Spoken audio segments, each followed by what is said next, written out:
Start your engines.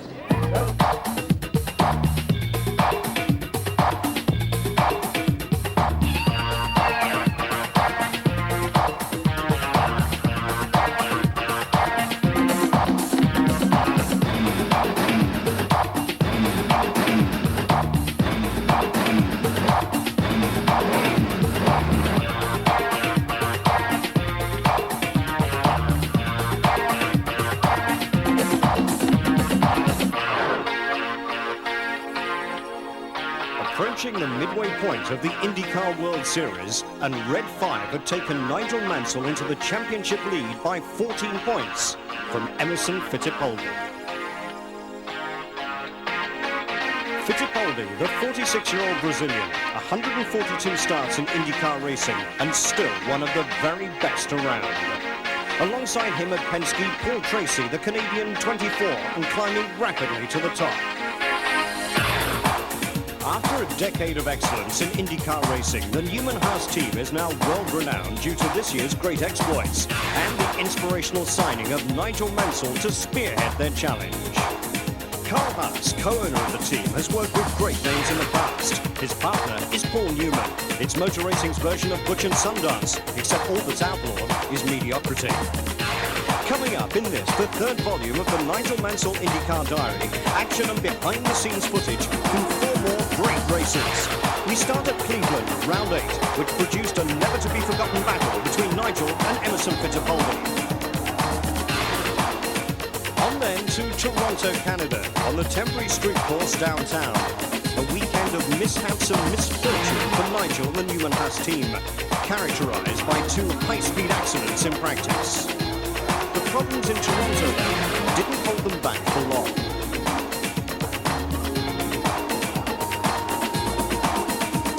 There are only 2 500-mile races in the IndyCar series, Indianapolis itself and Michigan. Nigel had shown that he'd mastered oval driving.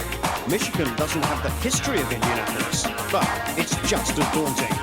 Hurtling around the 2-mile circuit at 230 miles an hour, it looks smooth enough, but it's a bone-rattling track, not for the faint-hearted. After a below-par weekend in Canada, Nigel needed a good result here at the 10th of the 16-race series, and he got it. A week after Michigan, another celebration. The big 4-0 clocked up for the world champion, but no sign of Nigel slowing down despite all that cake. At New Hampshire, he battled it out with Paul Tracy. Oh, this is it! Mansell takes the lead with 4 laps to go. What a move! All that and much more besides coming up. Sit tight.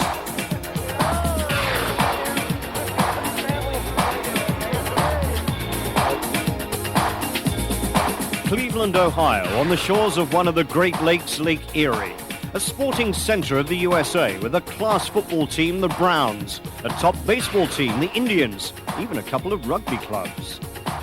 An industrial center, almost 3 million live in Greater Cleveland, but Nigel Mansell was concerned with just one part of it, the 2.4-mile circuit around the Burkefront Airport, a 10-turn temporary course that in 1987, 1989 and 1992 saw victories for Emerson Fittipaldi. Good morning, welcome to Cleveland. It's 8:20, we start practice in 10 minutes time. You have the circuit right behind us. It's a very unusual circuit, this one, on an aerodrome. But as you can see, it's quite beautifully set out. The pits very, very wide indeed, no problems there. We have an 80-mile-an-hour speed limit. The hospitality and the grandstands are just behind, and it's quite amazing because pretty well everybody here can have a fantastic view. The airfield circuit was again totally new to Nigel, but the rest of the team, of course, had considerable experience here. So hello to all the people. Good morning. Chief mechanic here, Tom. He's pretty good some days. Just some days, You got a copy, Nigel? Yeah. This is a 1.5-hour session now, and then we get another one from, I think it's 11:10 and 12:10. Nigel left pit road for his first venture on this unusual course. Many drivers in the past have commented on the lack of reference points on this very flat strip of land, making it hard to judge the apexes and braking into the corners. Well, while these surroundings may be featureless, the track itself is very bumpy and extremely quick. In the first practice session, Nigel was third fastest behind the Penske's, but in the second session, he headed the list with a fastest time of 59.864 seconds. Teammate Mario Andretti was only ninth quickest.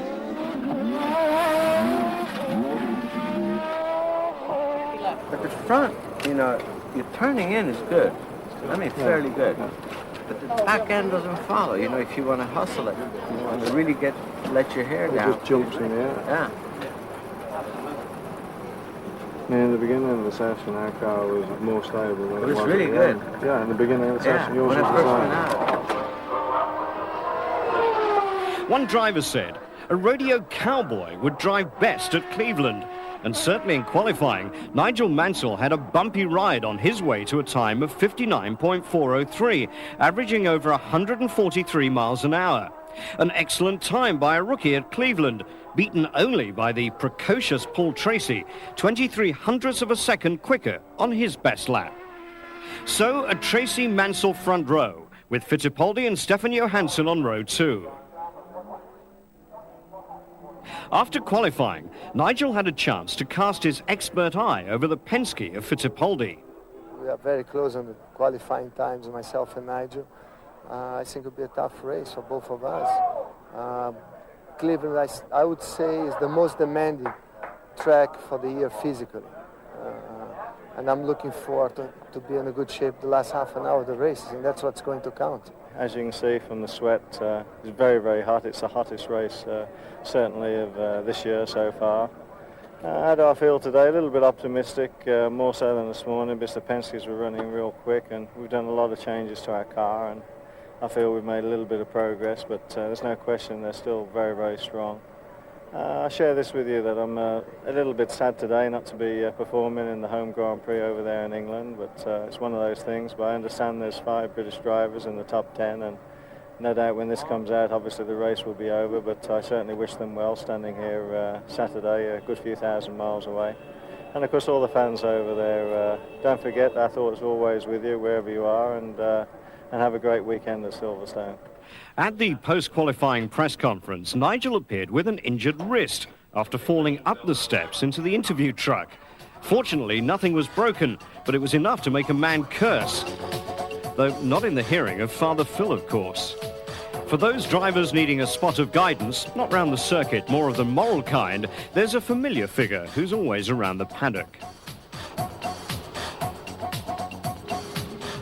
I had a little bit of a misdemeanor yesterday. I'm all bandaged up with my arm here.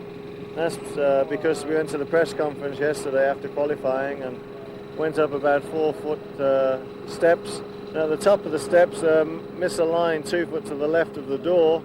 Someone called me as I got onto the top rung, and I turned around to speak to them, and they carried on walking and then fell down this big hole before I got to the door. It could have been a lot more serious. I'm pleased to say I've just sprained my wrist and banged my head a little bit, but it was a bit exciting for a lot of people then. Today, expectations, the Penske car is running really well. As they say in America, it's hooked up and it's running hot. I don't know whether we've got enough in reserve to try and come up to their speed, but you know for sure we'll be trying as hard as we possibly can.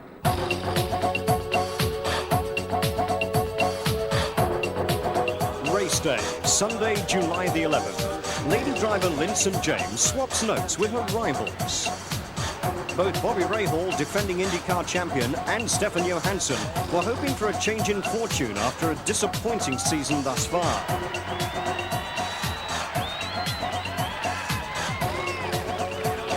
As usual, the Mansell fans were out in force, and there was no doubting where the main competition was likely to come from, the Penske stable.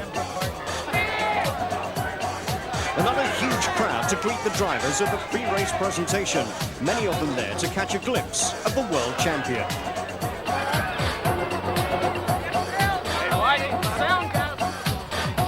Probably about 7-8 minutes ready to go. We're alongside the Penske car of Paul Tracy's. My teammate Mario's had not a great weekend so far. He's had a few problems, but he's starting in 11th. We have behind us then Emerson Fittipaldi with the other Penske, which is lined up directly behind Paul Tracy. And I do believe it's Stefan Johansson alongside Emerson, which of course is another Penske car. And then we have Scott Goodyear and another Lola. The grid today, we should line up and we should have a good start. We've had another exciting drivers briefing where I think we've got some agreement now that the pole man should set the pace, and I'll be taking the lead from Paul on that. He'll be setting the pace coming up to a cone about 200 yards before the green flag, and then and only then we're allowed to accelerate then to the start and finish line. The rules state that you can't improve your grid position until after the start and finish line, so we'll be trying to do that, and also nobody behind is allowed to improve their position until crossing the start and finish line. So hopefully we'll all go into the first corner in good formation, and then it's going to be a struggle to get around the first couple of turns. I'll be pleased when the first lap is over and everything's settled down, and it's gone a lot hotter from this morning, so you know, track conditions probably different, the car settings will be different, but hopefully we'll be somewhere in the ballpark. We'll see you after the race, hopefully with a smile. Carl Haas with the usual blessing before the start. And then it's down to business.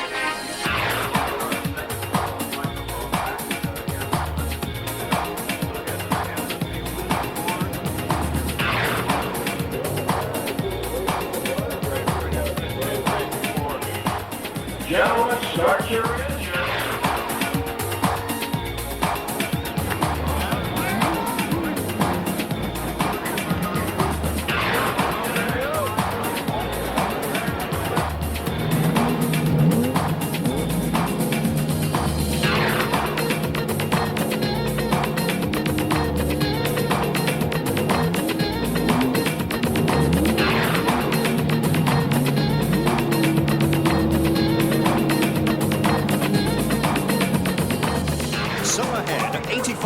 And 201 miles of this unique course at Burt Lakefront Airport. Your commentators are Guy Hobbs and Alvaro Martin. There it is. Jim Swintal drops the green. There's a lot of jockeying. Mansell on the inside of Paul Tracy moves into turn one and takes the lead. And there's a massive shot. There's Boiselle right there involved. I believe that's Brian Bonner as well is involved in that shunt. As we see the leaders come up around the second turn.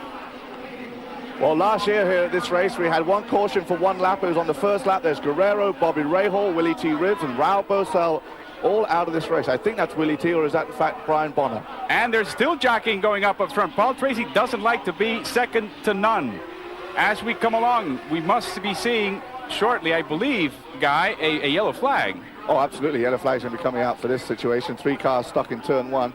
As they come around the east end of this track, a beautiful track. This is a commuter airport. It's a very, very quick track.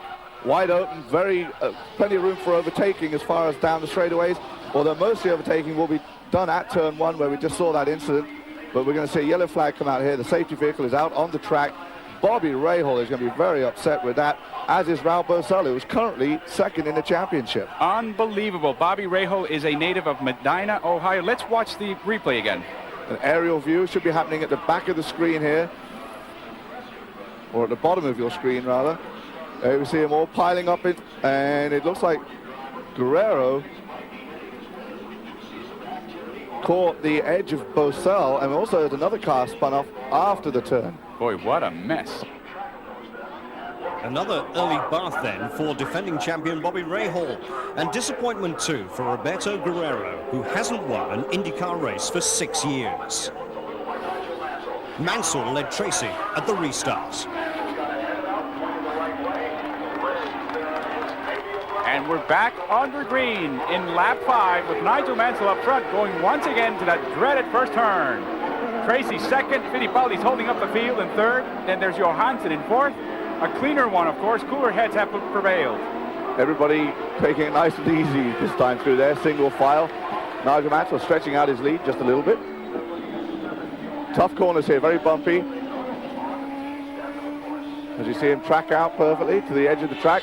The edge of the track could be a problem. It's been so dry here in Cleveland the last couple of days that all that grass and mud to the side has now become very hard and dusty. And when they just go off the edge, it flicks it all back on the track, which is giving them a lot more marbles to deal with. Here we deal with the complex carousel as they come through onto the main straightaway, almost clipping the wall. Hiro Matsushita with a left rear down on him. Stefan Johansson is in fourth. He's beginning to put some space between him and the rest of the field. There you see Emo going down inside. Emo has a little bit of trouble to abreast. And finally, he begins. This is Paul Tracy chasing Mansell. Emo having some trouble. Head to head. Oh my. Into the turn, and Tracy regains the front-running position. Having lost the lead, Nigel managed to stay with Paul Tracy for several laps. Impressive, considering Nigel's car was not handling quite as well through the very quick, bumpy corners. Now, these in-car pictures demonstrate, well, how tough the Cleveland circuit is on car and driver.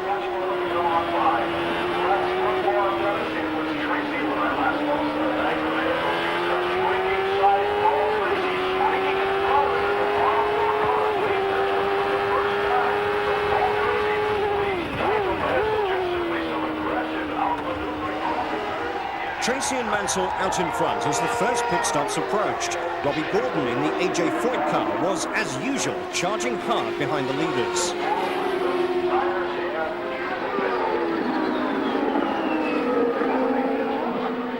First into the pits was Paul Tracy. So we'll see how quickly Paul Tracy can get this pit stop done, excluding the entry and exit, as he arrives at the Penske crew, taking a full load of fuel. And we're on lap number 29, so it is right on the ball, lap 29, even though they had that yellow caution period. This is our overhead camera. You're looking at work. It's very quick, 14.3 seconds, and he's out of there. Nigel pitted immediately after Tracy, the Newman-Haas crew doing a fine job changing the tyres and refueling. However, by the time Nigel rejoined the race, he was 9 seconds behind the leader. The Penske stop had been quicker. There you see Mario Andretti, Al Unser Jr. and Danny Sullivan.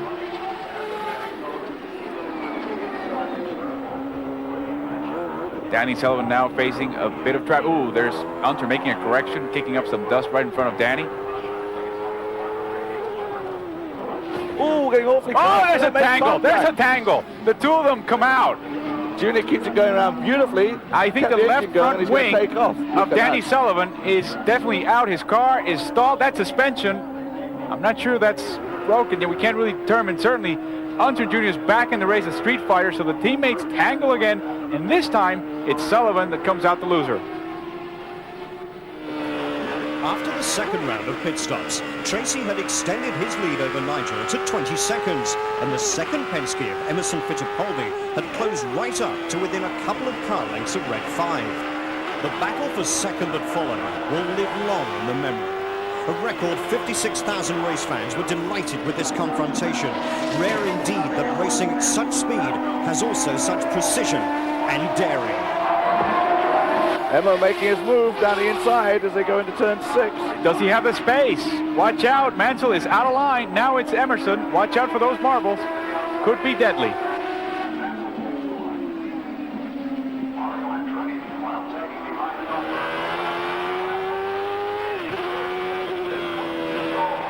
Braid moves to the left, lets Fittipaldi through, but there's still a couple more to go through. There they are, Briard and Johansson.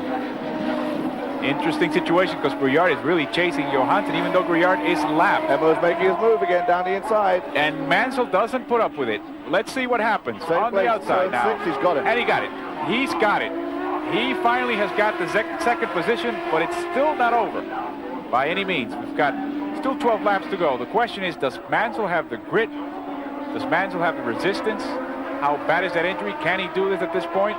We'll see. And unfortunately for Al Unser Jr., he struggled all day, been fighting to stay out there, and now it's finally gone on him. Engine has blown up on him, apparently. And here's the fight, and Mansell on the inside, trying to take that position and taking it again. Watch, Emmo's going to get it from right Emmo, back. but Emmo Right with back. this On the effect, cone. the slingshot effect, no, he can't get it. What a move, precisely as they come up with back markers, and here's Emmo, he's not done yet. Great battle going on for second place. Oh, look at that car slide. Emmo said it's precisely when you slide these cars that you get into the most trouble as they come through the back markers. Kevin Cogan straight ahead of Nigel Mansell, being asked to move over. Showing in the blue flag. There you see Scott Brayton, who's pulled alongside pit wall. Here you go, side by side down the main straightaway in front of the grandstand. You can hear the crowd cheering. Who's going to take the inside line? It's going to be Mansell. Let's see what happens. He's going to take the inside now. Emmo takes the inside. Who's going to stay on top? Well, he's alongside him. That's why you can't see him. He's ahead. Oh my, another change in position. Well, Nigel having another look as they go into turn 3. And he takes it again. What a race. We anticipated at the top of the show that this duel would go on all year, and here he comes again. 2 world championship drivers, winning drivers, battling it out. Emma makes the move at 6 where he made the original move. Nigel unable to answer back at 7. Last time that Emerson Fittipaldi won the Portland race and won the Indianapolis 500 was the same year he went on to win the championship. You know, Guy, you almost want to take everybody else off the track and let these two have it at each other with a full expansive track in front of them. What a race. Great battle going on between these two guys. They know how to entertain the crowd. Now Nigel has another look on the inside going into turn 1. He makes it, but this is where Emma bounces back, watching out for the cone. And Nigel's never changed, never altered that strategy. He takes the inside into turn 1, but takes the outside coming out of it. And Fittipaldi seems to have that angle covered. Let's see if Nigel in the next lap around decides to change tack. I don't think he's going to wait till the next time around. An exhilarating exhibition, like 2 prize fighters, heavyweights slugging it out with left and right combinations, said one report. Down in the pits, tension was high. Roger Penske instructed Fittipaldi to race on as hard as he liked, but just make sure that he brought the car home in one piece. Tracy did just that, 15 seconds ahead of Fittipaldi. A superb but composed victory, his second win of the season after Long Beach, and only the second of his career.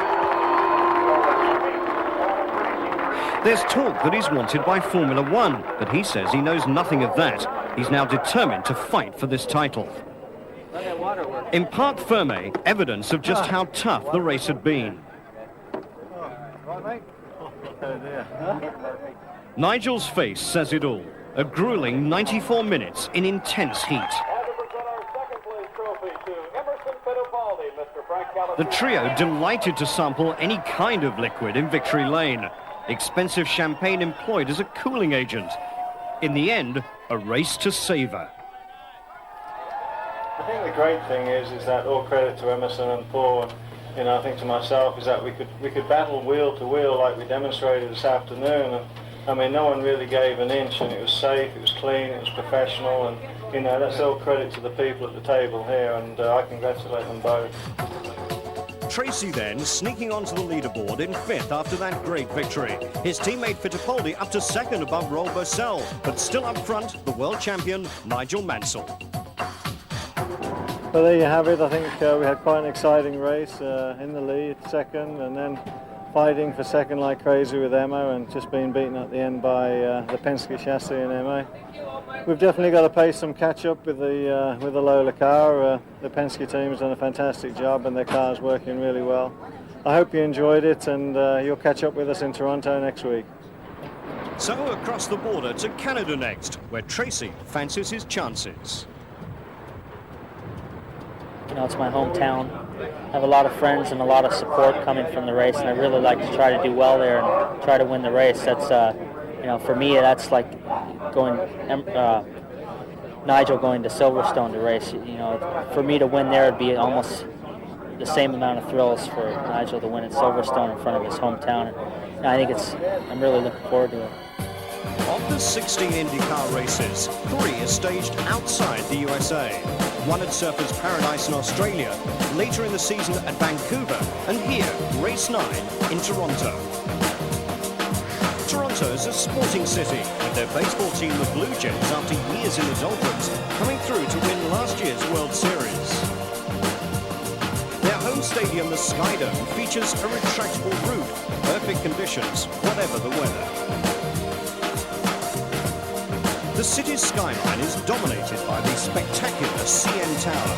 At 553 meters, it's the world's tallest freestanding structure. It houses the world's largest revolving restaurant. And from here, there's a great view of the 1.78-mile, 11-turn temporary street circuit around Exhibition Place. Again, it's a circuit that Nigel had never previously seen.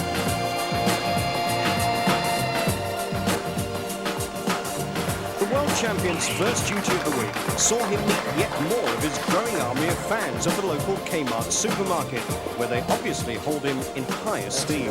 An Englishman topping the charts ahead of some of the greatest names in world sporting history.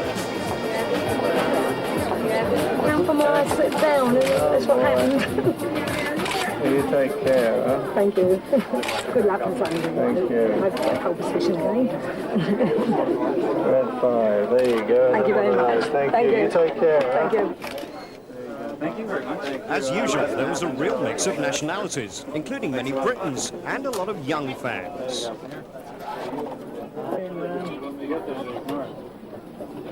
Hi. There we are. How old are you? 6, a big 6, eh? Yeah, one of those, have one of these as well. What's a bill? Phil. Phil. There you go. Great. He's a big fan, believe me, him and his dad. Thank you, huh? You take care, huh? Put your hands on the steering wheel, Chris. Hands on the wheel. Dream come true for one Mini Mansell. Invited by Nigel, he tried the Lola cockpit for size. Oh, Chris. You can see Nigel tomorrow at the track. He's coming to see you tomorrow, Nigel. Sometimes it's as grueling out of the car as it is in it. Nigel signed hundreds of autographs for over 2 hours before leaving for the circuit in style. How's your wrist, Nigel?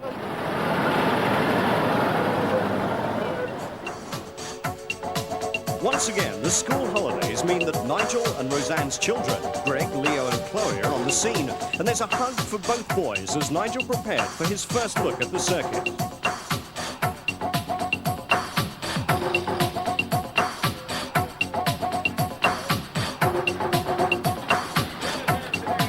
Hey, I don't know, you wouldn't be far away. Practice began early on Friday morning. The weather was clear with no chance of rain.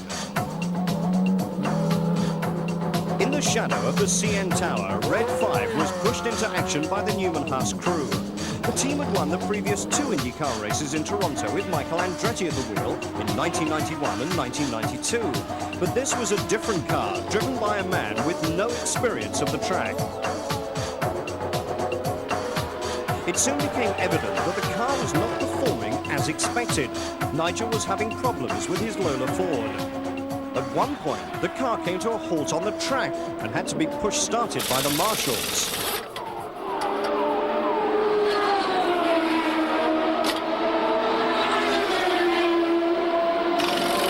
Race engineer Peter Gibbons listened as Nigel reported back.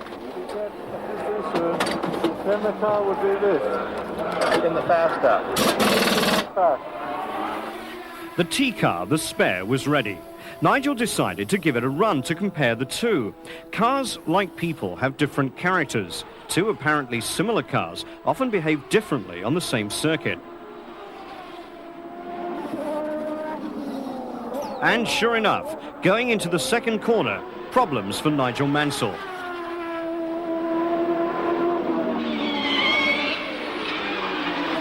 Nigel unhurt, but under Indy rules, he had to report to the medical centre for a checkup. The car, though, was in considerably worse shape. It was brought back to the garage on a wrecker truck with the Newman Haas crew in close attendance. They'd have to get it fixed as quickly as possible so as to be ready for qualification in the afternoon. Security's going to lead you in there.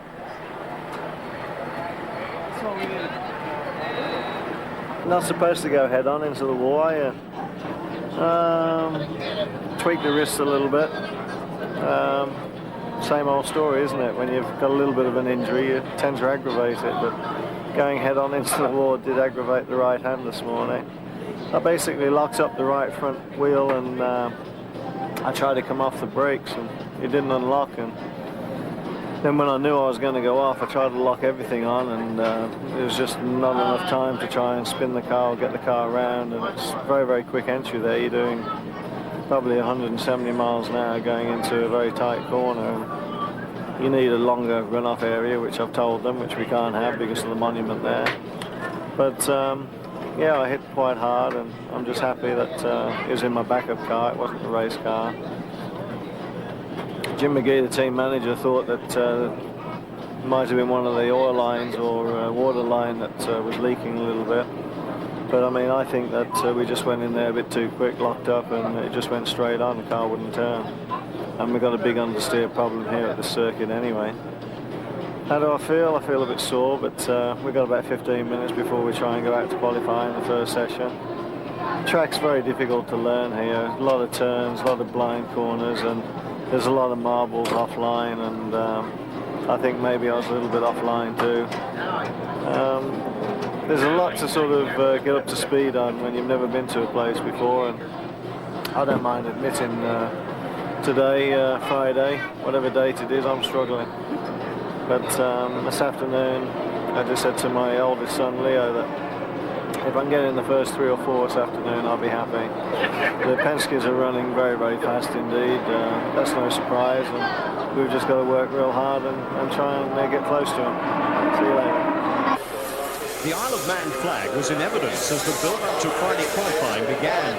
And there's no doubt who he supports. They come from far and wide.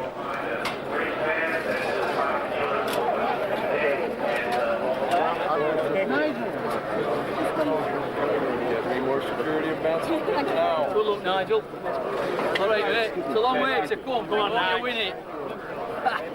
Sheffield's watching it. Okay, back off, please. Give him room, please. Give him room. All the way from Sheffield in England to see the man from Birmingham. Mansell Mania had hit Canada in a big way. Please, back off, please. Back off, folks, please. Out of the way, please, sir. Out of the way, please. Let's go. Nigel, Let's go. please. Let's go, let's go, guys. Let's go. Back it off, please. Let's go, let's go, let's go. Just go, Nigel. Keep coming, keep coming.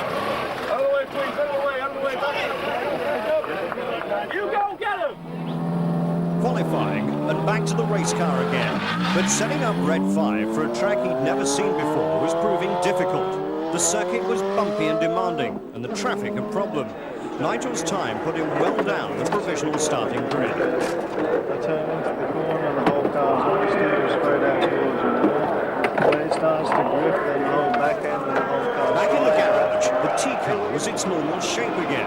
It's essential to have 2 cars in running order to give the driver a decent chance should anything else happen to the race car. We've had a few problems, but the main problem is they've got no grip out there at all. So for my personal driving style, I can't attack the corners, and I'm having a big, big problem just getting around the corners. There's a difference between the backup engine and this engine. Just down the back straight, it's half a second difference, which would help us, but it won't give us a second and a half, which is what we're looking for. So we're going to put thinking caps on tonight, and we're going to change the car radically and put a different suspension on it again for tomorrow, and just hope for a better day. We'll see what happens there, and we'll be having long discussions with the engineers and just see whether we can come up with a solution. So until tomorrow, we'll have to wait and see. Saturday dawned fine in Toronto. The day was devoted to practice and the second and final qualifying session. Nigel was desperate to find some more speed and handling on the car. It was an early start for the teams and drivers alike. The world champion took the opportunity for a tour of the pit lane.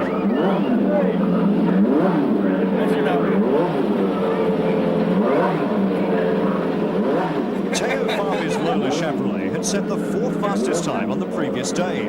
Nigel was only 17th. Whatever made the difference, it wasn't the length of the car.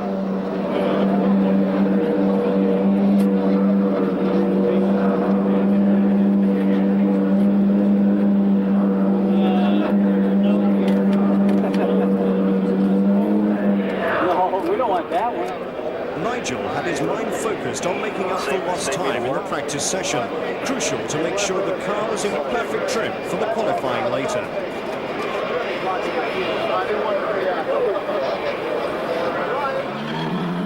The weather was warmer, the track more slippery, and as the saying goes, the best laid plans.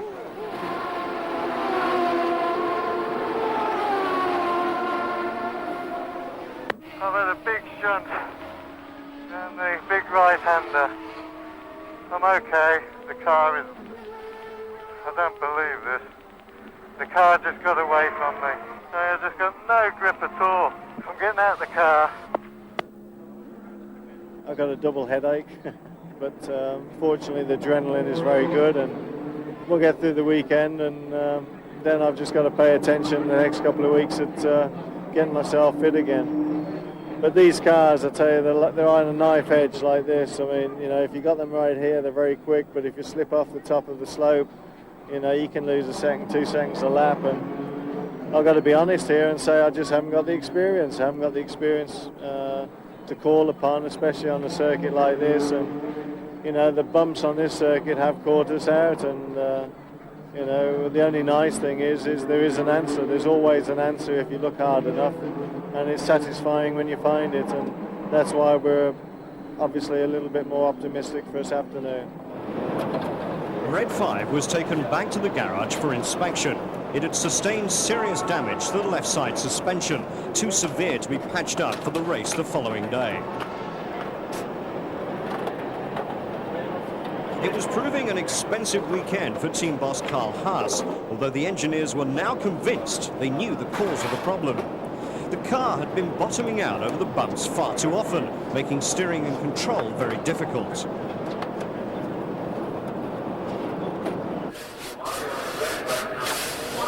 Nigel waited for changes to be made to the spare car, which he now knew he'd be driving in the race on Sunday.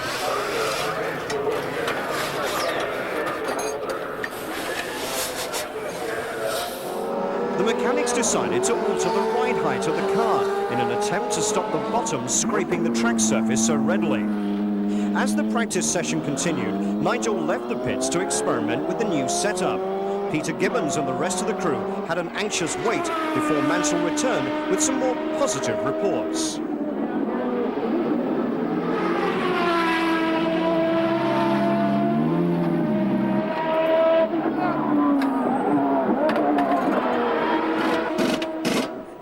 The tyres had performed much better, and he'd completed a lap in 59.275 seconds. That's an average of 108.106 miles an hour, 8th fastest of the session, and just 2/10 slower than the quickest man, Bobby Rahal.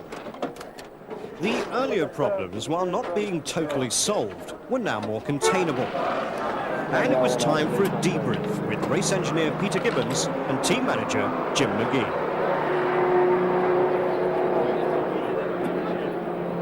You know, we should have kind of got the hint yesterday when you locked that front wheel and it skidded and it didn't flat spot the tire because the tire wasn't loaded. Yeah, that's why it didn't turn either. I mean, I couldn't believe the black mark had left and why it didn't put a flat spot. Well, I mean, we know now. Yeah. I mean, it's just a learning process. I mean, all the problems in my problem is I haven't got the experience here. Yeah. Oh, that's it. That's the problem. I mean, I'm trying to get up to 50 speed. This is the difference. I'll tell you what, it's so different. Nigel's racing boots were showing the strain, and he needed a new pair for the afternoon qualifying session. After great work by the crew, the spare car, which in effect was now the race car, had been fully repaired after Friday's crash, and everybody was more optimistic.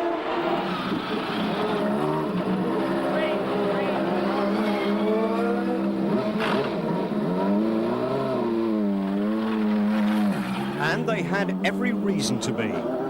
Nigel put in some very quick laps. His best was nearly half a second faster than he'd done in practice. A time of 58.832 seconds broke last year's track record set by Bobby Rahal.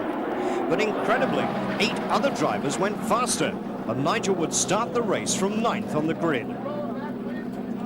The car at last appeared to be handling better. Okay, thank you.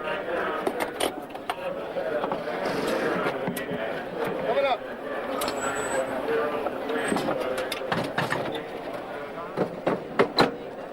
Oh well, congratulations, we've got a car in one piece. I'll be all right. Just got to keep on working away. Almost didn't. Really? Marshall's on the first corner and running for their flipping lost. Really? Just to get everything Pole position went to Emerson Fittipaldi, who put in a superb lap very late in the session. Also on the front row, his Penske teammate Paul Tracy. Third fastest was Bobby Rahal, and alongside him on the second row, Danny Sullivan.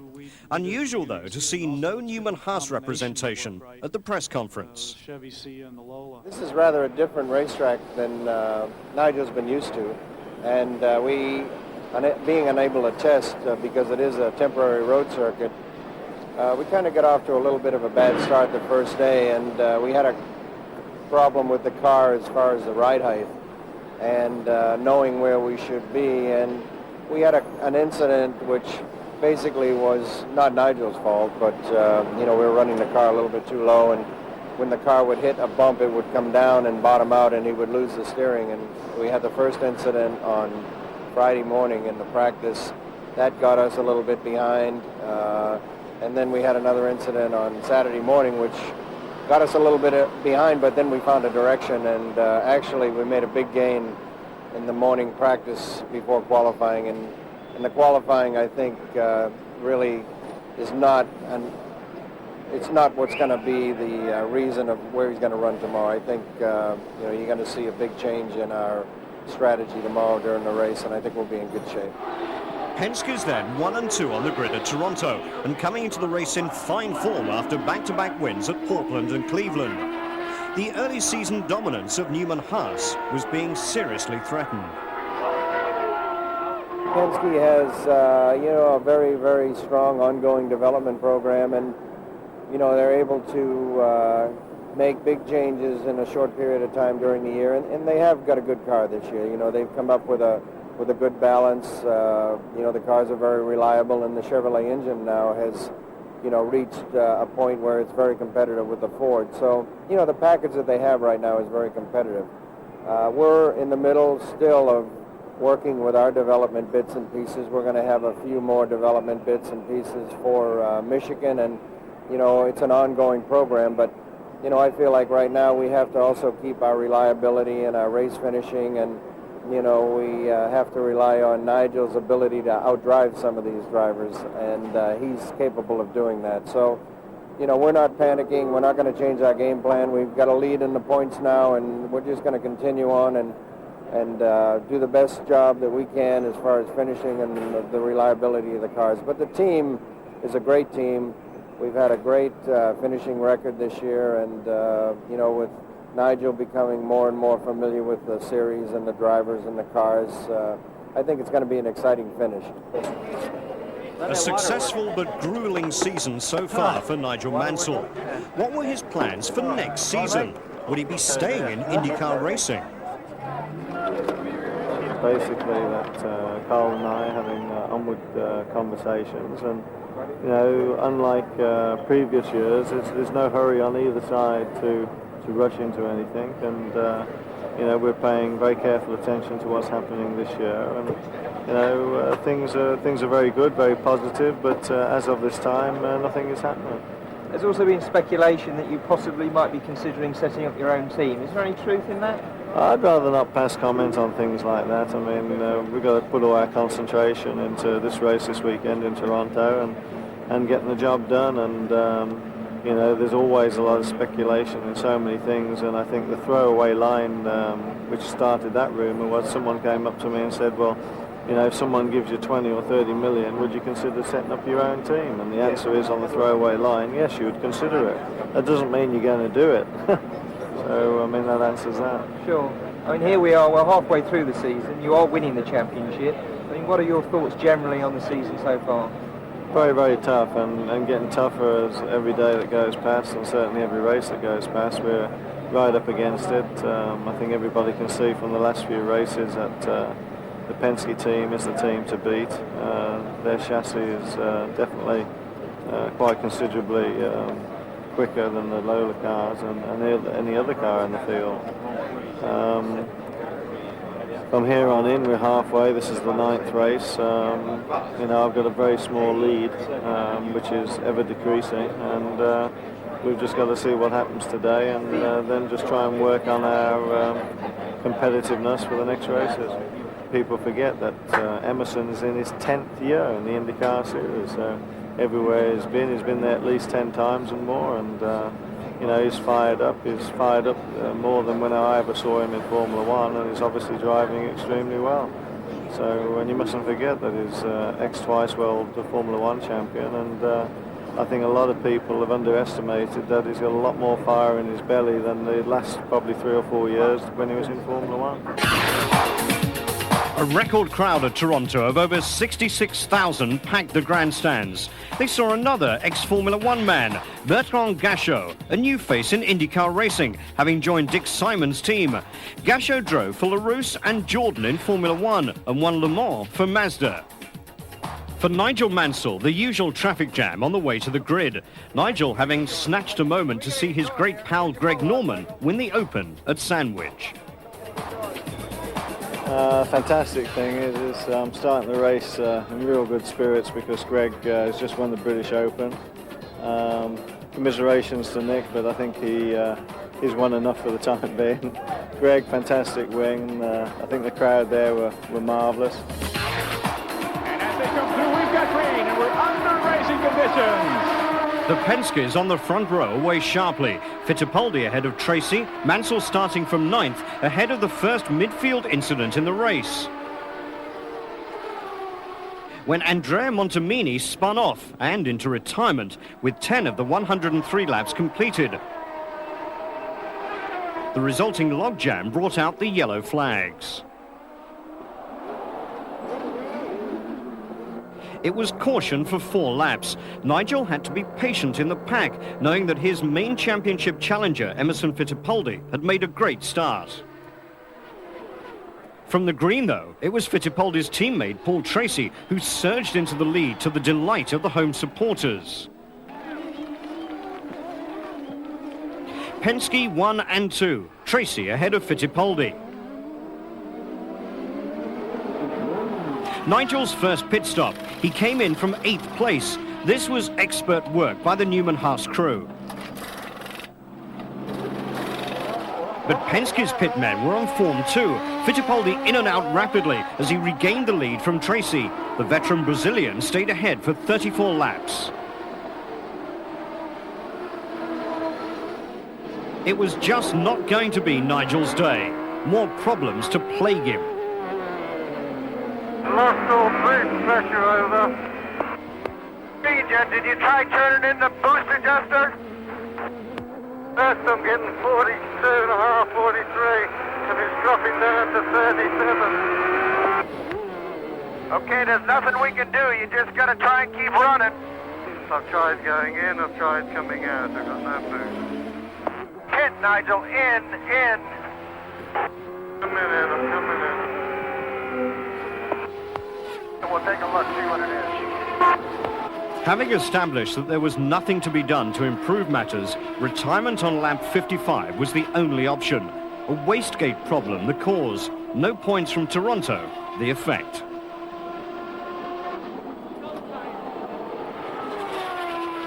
On lap 78, a quick pit stop for Tracy, who swept on to win his second race in succession. The first major international victory for a Canadian in Canada since Gilles Villeneuve in 1978 at the Montreal Grand Prix. Joy and delight in the Penske pit. Tracy the winner.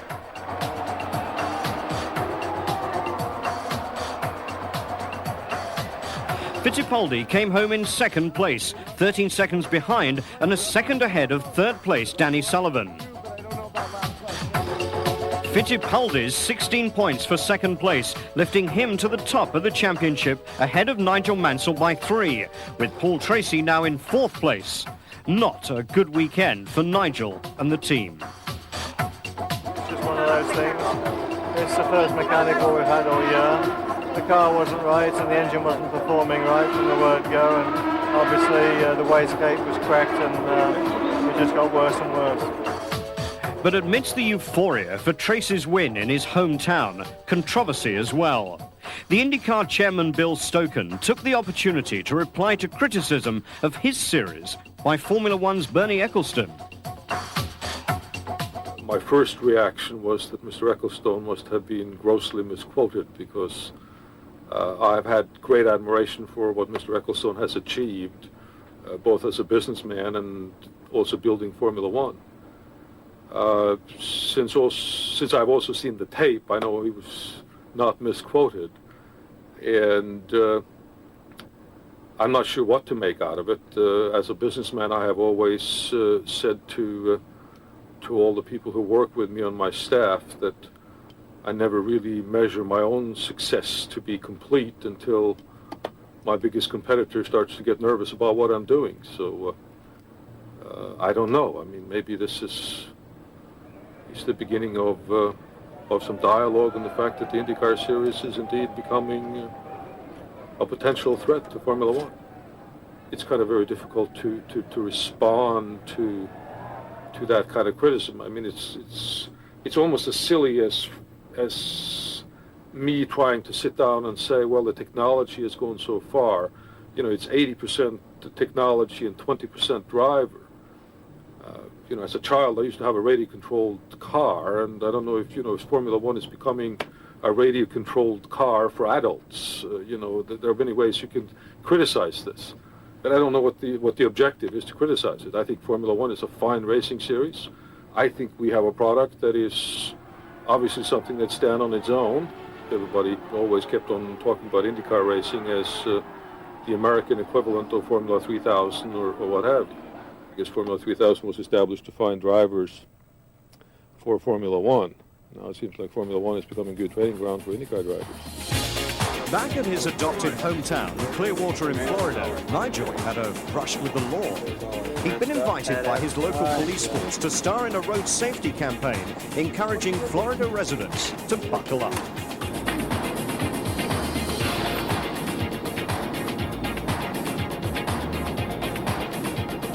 Well, welcome to the hometown of Clearwater. Here we are, we're having a little bit of fun this morning. It's something very serious with the police force at Clearwater.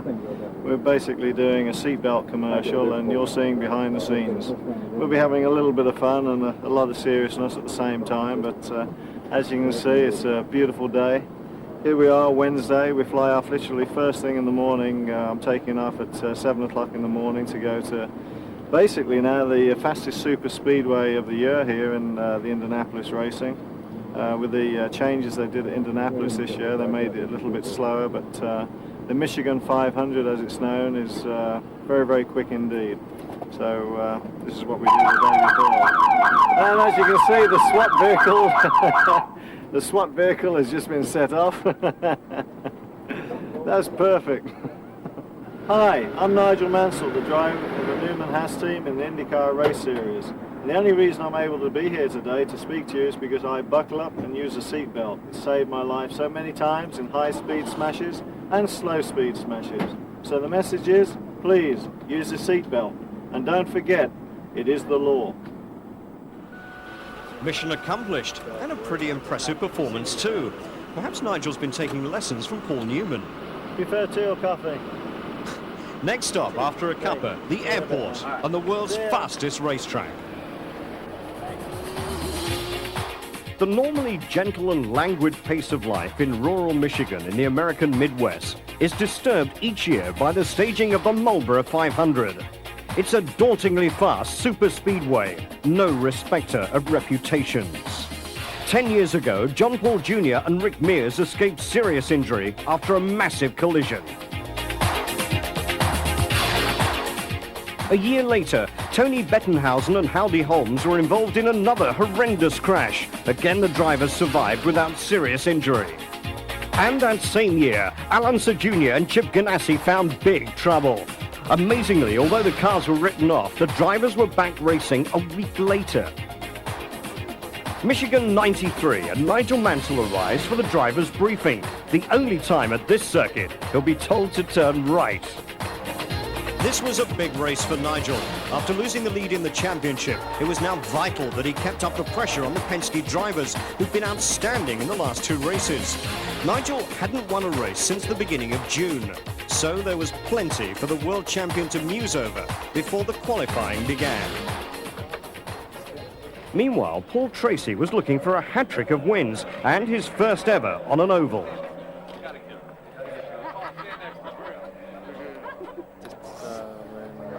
In the pit road, the Newman-Haas team held a summit meeting and compared notes. The other good thing is we know what full tanks do. And just 2 pit boxes away, Emerson Fittipaldi pondered the possibilities of securing his first win at Michigan since 1985. Carl Haas. His team last won this event back in 1989 with Michael Andretti. Long overdue, another victory at Michigan.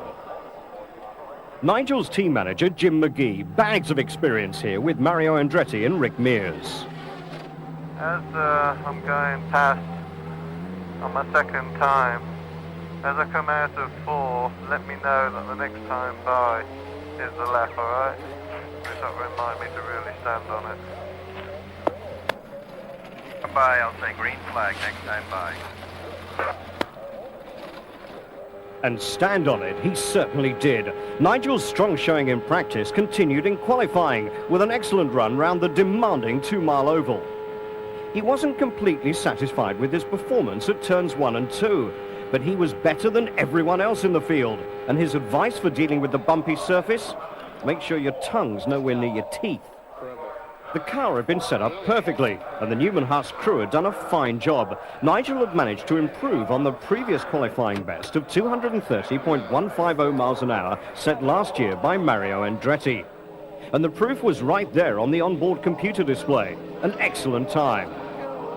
We just finished qualifying, and we just done 233.4 miles an hour, fastest ever recorded lap round here. Absolutely fantastic. I'd have been a little bit happier if I could have kept my eyes open round 1 and 2, and then halfway round 3 the bump was so hard that shuts the eyes again. But I mean, we kept our foot in there, and we did the time, and I just hope it stands. But obviously very happy at this time. Then, as if to prove the Newman-Haas supremacy at Michigan, Nigel's teammate Mario Andretti then reeled off a sensational lap, 234.275 miles an hour, a world record on a closed course. Dan, how's that look? All of this was an eye-opener for the Formula One driver Thierry Boutsen, a veteran of 161 Grand Prix. He wasn't used to seeing such incredible times. Now he's trying to set up a deal so that he can test his abilities in the Indycar Series next year. But the unpredictability of it all was underlined when the pre-race favorite and 1990 winner Alonso Jr. could only qualify 17th. The Michigan 500 is just a survival race. And the year that I won it, I survived. And I had a great duel with my teammate Bobby Rahal at the time, and we were going back and forth, and it was great. But if you're running well going into the race, and then you survive, then you're going to do all right. Well, I think it's a very special track. It's a high bank type of corners that you need the car to be so precise, so good grip all around. And if you have a perfect car, you enjoy the race. If you have a not so good car, you have a nightmare. I mean, it'll be a disaster, the race. Newman-Haas cars occupying the front row of the grid for the first time in 1993. Lyondike and Mansell on row 2. Tracy and Goodyear on row 3. Goodyear won last year from Tracy. Fittipaldi in 15th place. 250 laps, 500 miles. If you have more than 2 yellows, we'll have a nice milky cup of tea halfway round. They're coming on to the main straightaway. Gibson Doggles both rising way green, and we've got a race. 800 kilometers, 250 laps around this Michigan International Speedway. Clean, good start. Aaron Lyondike making a good start too from the second row there. Indeed, he's passed Nigel Mansell temporarily. Boiselle lines up in 4th very, very quickly. And now it's Mansell trying to take that position back from Arie Luyendyk in the early part of this race. This is the sort of racing we're going to see all afternoon long, and you can see now the view from one of our corner cameras. Believe it or not, that's a lap down already. Just shows you how quick they get around this 2-mile track. 30 to 35 seconds around. We're expecting to have these cars pit within the first 32 laps or so, but remember, this track produces a lot of yellow flags. Mario is up front with a 34.5 second first lap, followed by Luyendyk, who's being chased very, very closely by Nigel Mansell. Nigel Mansell yesterday in a press conference said, after doing such a good job in qualifying, he doesn't like this track on full tanks. It's got some nasty spots on the track, and he does not like it. It's not friendly towards him. And now he's taken back that second position from Luyendyk. Very typical. Depending on the line you use, you will take or lose a position in this track. In third place is Raoul Boissel. Raoul is followed closely by Scott Goodyear. And after Goodyear will come Paul Tracy. Now Emo on your screen, 8th place. He started 15th, and now he's beginning to pass some of the back markers. Great start for Emo. Started 15th, now up to 8th. Still a long, long way to go. A lot of pit stops in this race too. Mansell is now chasing his teammate very, very closely and makes a pass on the outside. Here's the in car on Mansell's car. Oh, getting awfully close there. Oh, very, very close. And they're about to overtake also David Goodgrave, and Mansell takes a position and takes a lead. Nigel Mansell, who is supposedly learning the super speedways and ovals this year, has just been incredible on these ovals. So Nigel into an early lead. However, his first pit stop of the race proved to be mistimed.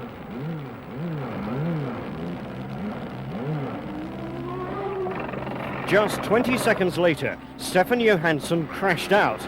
There was a full course yellow, and Emerson Fittipaldi, who'd stayed out on the track, was able to take his first pit stop under that yellow flag and move into third place. But Nigel's main championship rival saw his luck run out following the restart. Terrible technical problems forced Emo to take 3 pit stops in 8 minutes, effectively ending his challenge. Mario Andretti also came close to a pit lane disaster, but proved that you can make your own luck. Out on the track, Nigel Mansell was doing much the same thing. As we see Mansell pass Tracy. Tracy being lapped another time. He's now down 2 laps. This is just unbelievable. Mansell is doing a Tracy on Tracy. For Paul Tracy, there was worse to come. An early exit from him and for the Penske team, an end to their hopes of 3 consecutive victories. There you see Mario trying to get a lap back off Nigel Mansell. And he does, so far. For the moment. Boy, unbelievable. It looks like Fittipaldi's making more stops than laps today. Well, he's just slugging away, staying out there trying to get as many points as he can and hoping that the rest of the field kind of goes out with attrition. Up front, Nigel was leading, but it was tough going. Nigel, in. Plus 1 lap on the field, Nigel. Plus 1 lap on the field. This is absolutely killing me. At his 5th pit stop, Nigel's drinks bottle contained soluble aspirin to help him through the latter part of the grueling race. I don't feel too good. Hey, we got about 85 laps to go. You don't reset the meter if you want.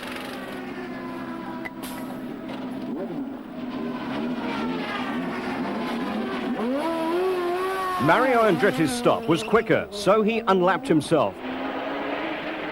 A 3rd yellow caution flag after 205 laps enables Jim McGee to call Nigel in for fuel, a useful opportunity for a splash and dash. Can we go without stopping now? To come in. You have to come in. Feeling sick with a rotten headache, Nigel soldiered on, but only just avoiding stalling at the restart. He rejoined ahead of Mario Andretti, but at the rear of the field, as the yellow held until lap 211. Once the race restarted, Nigel stepped up the pace.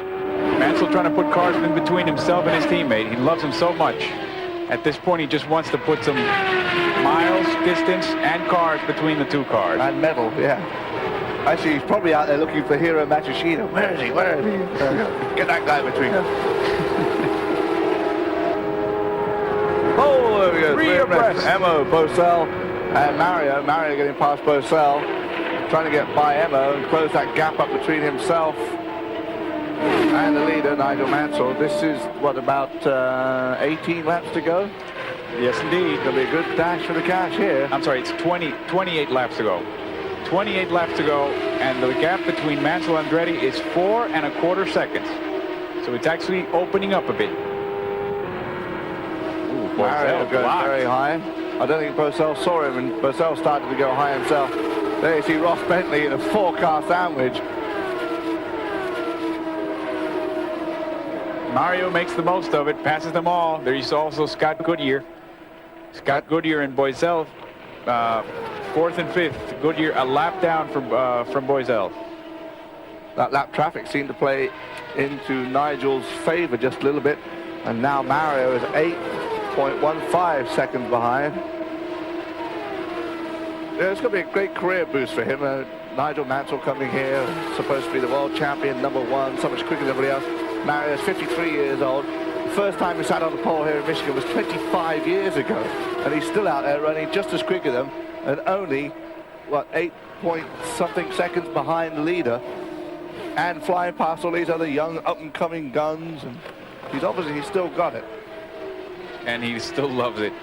Indeed, when he raced here, when he got the pole here a few years back, this track began holding races here that were less than 500 miles in length. That first 500-mile race was held back in 1983. Theo Fabi got the pole. John Paul Jr. won that race.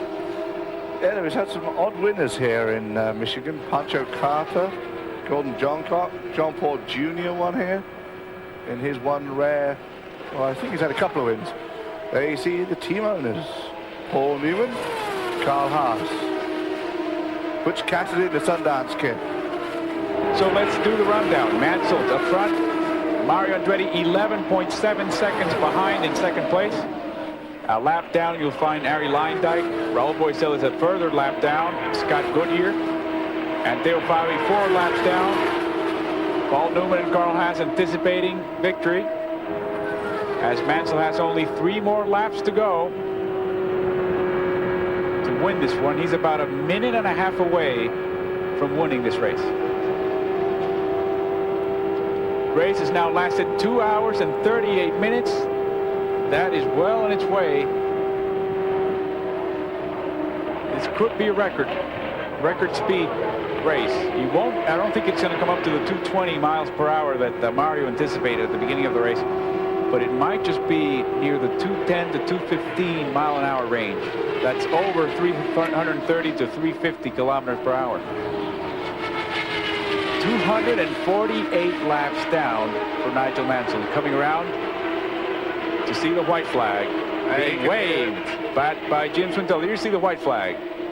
I was saying earlier in the weekend, just in conversation, it's not often you go to a super speedway in North America and see British flags being waved around, because normally at NASCAR events, of course, you don't see that. Now here on an IndyCar event, quite a few flags up in the stands being waved, and these two, of course, going to be waving 2 of the biggest flags if Nigel can pull this off. There you go, off turn 4, and before he sees the Union Jack, you'll see a prettier sight, the checkered flag. Nigel Mansell running away with this one from the front row, takes the Michigan 500. Great job. That really puts us up in the points. Super. It was later established that Nigel was suffering from a gastric bug, causing complete dehydration. He lost 8 pounds during the race. Monaco is a tough race, the hardest races we've ever had in Brazil in 120 degrees heat. This is tougher. I mean, it's tougher on the machinery, it's tougher on the driver. And, you know, it's just been a complete new experience from every aspect. both from the heat, the physical part, getting beaten up a bit, you know, and then the amount of pit stops and just getting everything to go right. It was, I can tell you, truly moving, exciting, and a little bit bewildering at times. So Nigel Mansell back into the lead of the IndyCar Championship after a punishing 500 miles at Michigan. Emerson Fittipaldi down second, 18 points adrift after the Penskes failed to pick up a point from the race. A disappointment for team boss Roger Penske on his own circuit. The Fords had a little better, more horsepower there at Michigan than we had, but we were not handling right. We were not. I said if we don't have our foot down through turns 1 and 2 and 3 and 4, it's difficult to know how fast you're going to go down the straightaway, and I think that we just didn't have the right setup. But the quality of the championship battle between Mansell and Fittipaldi cannot be denied. Well, Emerson has a great respect for Nigel, and I think it's the same with Nigel and Emerson. Now, they raced wheel to wheel. They give each other room. Obviously, they're both running for the championship. It's kind of ironic to see two world champions and now racing for the championship in kart, but you'd expect that out of true champions, and certainly Mansell brings that reputation here, and Emerson, he's driven for us. He's one of the finest drivers ever run for me. He seems to be able to deliver when he has to, and that's what's important. And now it seems that the championship battle will go right to the last race of the season at Laguna Seca in October. I would say this, that each week it's going to have more intrigue in it. It's the race this weekend in New Hampshire is going to be a different type race. Then we go on to some road circuits. Got Nazareth. I think people should stay tuned to see what's going to happen. A brilliant performance then by Nigel, who throughout the race was feeling less than 100%. But he'd seen it through to win his first 500 miles on a super speedway, one of the best wins of his whole career. There wasn't much time to dwell on it though. The following weekend, the IndyCar Series continued in New England, but the New Hampshire International Speedway opened last year. 4 days after leaving Michigan, Nigel and the team were unloading at Loudon. My thoughts on this weekend, honestly, is I just want to get through the weekend, stay out of trouble, try and beat my opposition. You know, that is to say, get more points than Emerson, more points than Mario, Raul Boesel. And then if someone else wins the race, I mean, I don't honestly mind. I've got to get myself up to speed, but I'm just looking at the people which are close to me in the championship points challenge. This is going to be a tough one. I say that because it's a very smooth circuit. It's only a mile oval. The distance between pole position and probably 10th place is going to be only a couple of tenths of a second. And as we saw in Milwaukee, when I qualified 8th on the grid, the difference between 2nd place and 8th place was only 2/10 of a second. So it's very, very important, vitally important, that we get the car set up just right, and then for qualifying we get a good set of tyres to do that time, because on these short mile ovals it is so important to qualify well. Nigel Mansell taking the realistic view, and the experienced eyes of Peter Gibbons watched as he switched into qualifying mode. The championship leader had just been pipped in practice by Raul Boesel by 0.18 of a second. Qualifying was different. He put in a flyer that beat everyone for his 5th pole of the season. Boesel came close, just 6/1000th of a second adrift, and shared the front row with Nigel. With Canadian Scott Goodyear on the 2nd row with compatriot Paul Tracy, that meant the first American started from row 3. The great minds of IndyCar, the boss of Ford Motorsport, Mike Kranefuss, with Carl Haas and Roger Penske. Next year, Kranefuss will be running his own IndyCar team. All weekend, the world champion was in relaxed mood. No sign of midlife crisis here, even though he turned 40 on race day. When I was trying to make it in motor racing at the age of about 21, 22, and there's a couple of English journalists here, know for a fact that I stayed 25 for 5 years. So I stayed 25 for 5 years in all the magazines and everything, but then unfortunately it catches up with you, doesn't it, Malcolm and Graham? So all of a sudden, from when you're about sort of 32, you shoot to 37, and here we are now closing the door at 40, so But no, I'll be happy to have a birthday present. I know these gentlemen will be kind to me tomorrow. The event was marked in the traditional manner. Everyone, it seemed, wanted a slice of the action. Nigel's family, Roseanne, and the children, Chloe, Leo, and Greg, were there, of course. Good morning to you. What can I say? It is the 8th of the 8th month. And yes, unfortunately, I was born in 1953. So I hope you like the hat. I think you can read it. I think it's quite apt, actually. I look 30, 28, act 20, which is probably reasonable, feel like 60, which is an understatement at times. So I must be 40, so I think that's good. And I got two gentlemen to my left, which is Mark and Peter. And Peter here, it's his 21st birthday today. And they've travelled all over here from England, from Manchester. So would you like to say a few words to some people over there in England? Just want to say hi to everyone. Best luck to Nigel today. Hope you do well in the race. Another victory. Same again. This is a life. Can't believe what's happening here. With our hero, come all the way to see him. Worth every cent. Another good omen for the birthday boy, perhaps. A win in the Indy Lights race for an Englishman, Steve Robertson. He received some sound tactical advice from Nigel before the race, used it well, and collected the rewards as a result. His third win in 8 races so far. He's now third in the championship. Out of the pits for the 200-lap, 211-mile race, Nigel had been proved right about the competitiveness. The top 16 qualifiers were covered by a second. Nigel led the early stages, while Paul Tracy worked his way up from 4th to 2nd, ahead of Mansell and Goodyear. The battle was joined, and Tracy stole into the lead for the first time on lap 41, as Fittipaldi came through the field, heading for 3rd place, having started 13th. The traffic was certain to be a factor on the 1-mile oval. Experienced drivers used the back markers as a barrier between themselves and opponents. This was a tremendous high-speed duel between Nigel and Paul Tracy. It brought the 42,000 crowd to its feet.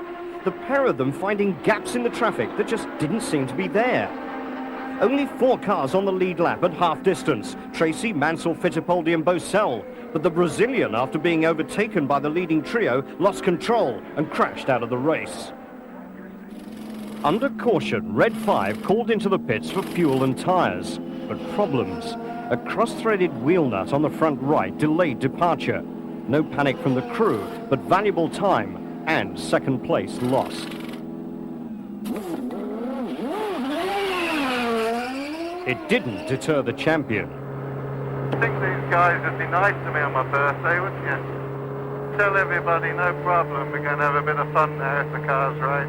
We'll see what we can do at the restart. 25 laps remaining. Tracy leads from Fittipaldi. Nigel in 3rd is poised to pounce. And Nigel's right there. Yeah, Nigel's coming right up on the down the backstretch. Moving on the inside. Brian Till's going to get in the way as they come through turn 3 and turn 4. Now moving on the outside. They're asking Hiro Matsushita once again to move out. Here's Nigel. Here we go.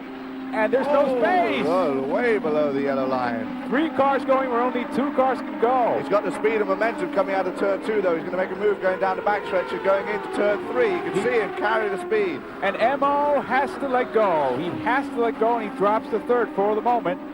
It might be a situation where the setup of the car at this point with the changing track conditions might favor Mansell. Brian Till making a drastic move to get out of the way there, right in front of Hiro Matsushita. Now Nigel manages to get Till between himself and Mo. On board once again with Nigel Mansell. And up front, there you see Paul Tracy 1.34 seconds ahead of him. That's his aim. That's his goal. Paul Tracy has to hang on. He has the pressure of Mansell right behind him. They both pitted at the same time. So they've got about the same fuel. It's a matter of fuel consumption at this point. The question is, if Tracy anticipates trouble with fuel, then Mansell almost, by definition, will probably have the same problem, even though the Ford is thought to have a bit of an edge on fuel consumption. It's supposed to be a little bit more efficient. It's got more horsepower, though. Or so the Chevy guys say. Ford will never admit to that. It looks like Nigel's actually got the better, even though Tracy's leading. It looks to me like, he's coming up on some traffic, that's going to cost him some time. But it looks to me like Nigel has got the better of the two cars and the better of the situation. I think within the next 4 or 5 laps, you're going to start to see Nigel really pour on the power. Indeed, and there are only 14 laps left as he goes through lap traffic. There you see now Emo coming up, Nigel. reeling in that Nigel, as if it weren't enough. Nigel was putting pressure on Tracy, now it's Emo. So the fish are eating the fish here as they go by Mike Groff, a lap car. Mike Groff having a good race, actually only 3 spots behind team owner Bobby Rahal. Rahal is in 8th and Groff in 11th. Emerson Fittipaldi having a good weekend. Generally, although qualifying and stuff wasn't very good, but I mean generally having a good weekend. A lot of important sponsors and Benetton people here, and orange juice growers and orange growers. Emma, of course, involved in about 15 different businesses, as is his team owner, Roger Penske, who's got every kind of car dealership there is, along with the truck rental deals. Tracy puts Rahal between himself and Mansell. Mansell moves on the inside, no problem. Mansell seems awfully quick going into turn 1 and also into turn 3. Oh, that's close. That is close. Rahal has to back off as well as Nigel Mansell. We're going through some back markers. Very, very close. As they come around, only 11 laps to go. Boy, oh boy, this is going to be one great finish. You really can see how the traffic plays in the situation. A moment ago, Emerson Fittipaldi was right up underneath Nigel Mansell. Now he's 2 or 3 cars back, and then Nigel Mansell makes the move. He does. On Paul Tracy going down the backstretch as Johnny Paul Tracy Unser comes up behind Scott Brayton. Johnny Unser on the inside, but it's not done. Now it's Tracy not done. gets by again. Brayton moves to the inside, and he blocks Mansell. Great racing. And now Brayton's getting all sorts of signals. Get out of the way, saying, which way? Which way am I supposed to get out of the way? Well, remember, his car's only set up a certain way, and he's only got certain places he can go that he can keep the car under control. He can't just suddenly go to a new line he's not been driving all day. Otherwise, he would have been driving on it. I'll tell you, Scott Brayton, who's in 6th position right now, is so happy that he's let these two go by. The pressure's off him. Now the pressure is on Paul Tracy as they come up. There's Allinger Jr. There's also Willie T. Ribbs.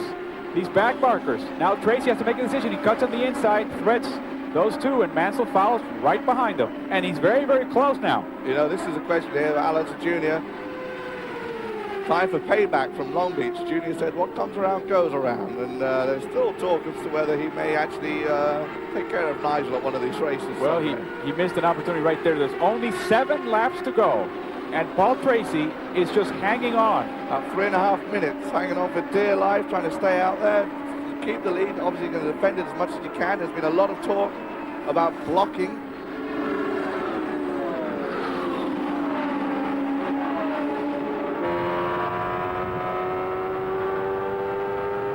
And at all the drivers' meetings this year, they've talked about blocking. You basically are allowed to defend your position once a lap on an oval. Well, I think Paul Tracy, with all this lap traffic, is going to have to defend his position constantly. There's Brian Till. Once again, they're lapping him on the outside. No problem for both drivers. And here's Mansell on the outside, taking the high road. But there's no chance. Tracy's blocking, no question about it. Look at that. Look at that move on the outside. He's going to keep pushing them out there, too, to stay out there. Nigel get caught up behind. Oh, this is it. Mansell takes the lead with 4 laps to go. What a move. No question that Mansell has the best setup and perhaps even more horsepower here. And he's taking that position, and Tracy is not challenging yet. Oh, here's Griard. Watch out. Nigel has to be very careful. Now it's Tracy that's putting the heat on him on the outside. Nigel doing a bit of a weave job there. That's close. That is very close for open wheel racing at 162 miles an hour as they go into that, or come out of that corner. Down the backstretch, 3 laps to go. Tracy right behind Nigel Mansell. This is for the win at the New Hampshire 200 on the New Hampshire International Speedway. Paul Tracy trying to make up that gap. 2 laps to go. Unbelievable. With only 3 laps to go, Nigel Mansell finally makes the move, takes the lead again. For the 3rd time in this race, he started out up front for the first 40 laps, and in lap 67 he came back up front for about 26 laps, and now back again up front. Going to see the white flag displayed here, signifying 1 lap to go. This is the last chance for Paul Tracy. Emerson Fittipaldi is going to have to settle for 3rd place. Paul Tracy looks like he's unable to make up that gap. Nigel Mansell just seems a little quicker down the backstretch, and at this point, Paul Tracy's nowhere near enough to make a move. You can only hope someone's right in front of Nigel, but there is not anyone there. Indeed, as they come around this turn 4, they're coming around. The checkered flag is ready. James Tall waves both flags, and Nigel Mansell scores his 2nd consecutive win. What a birthday present you gave us. Great job, great job. Fantastic. What a great race that was. Fantastic, Paul. Fantastic, Emerson. Sportsmanship aplenty after the race, competitive in the extreme. Paul Tracy acknowledging another brilliant win for Nigel Mansell. And the family there soon after for a fair share of hugs from Dad, and Chloe was the first in line.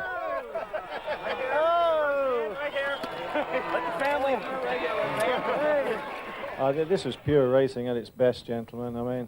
I mean, you know, I've been in some races in the past. I've been wheel to wheel at 200 miles an hour with that and Senna, and I tell you, it doesn't even come close to what we've done today, I don't think.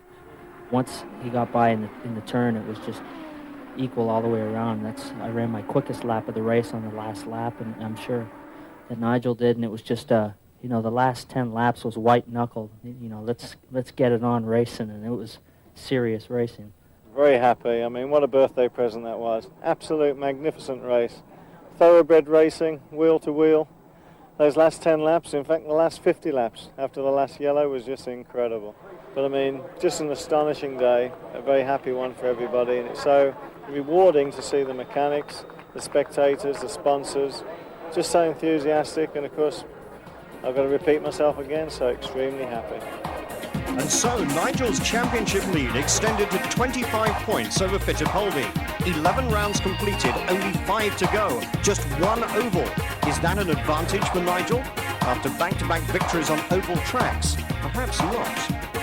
What a debut season it's turning out to be for Nigel Mansell. Paul Newman and Carl Huss's investment in the world's top racing driver has paid off with 4 great victories thus far. But it's not over yet. Join us for the next installment.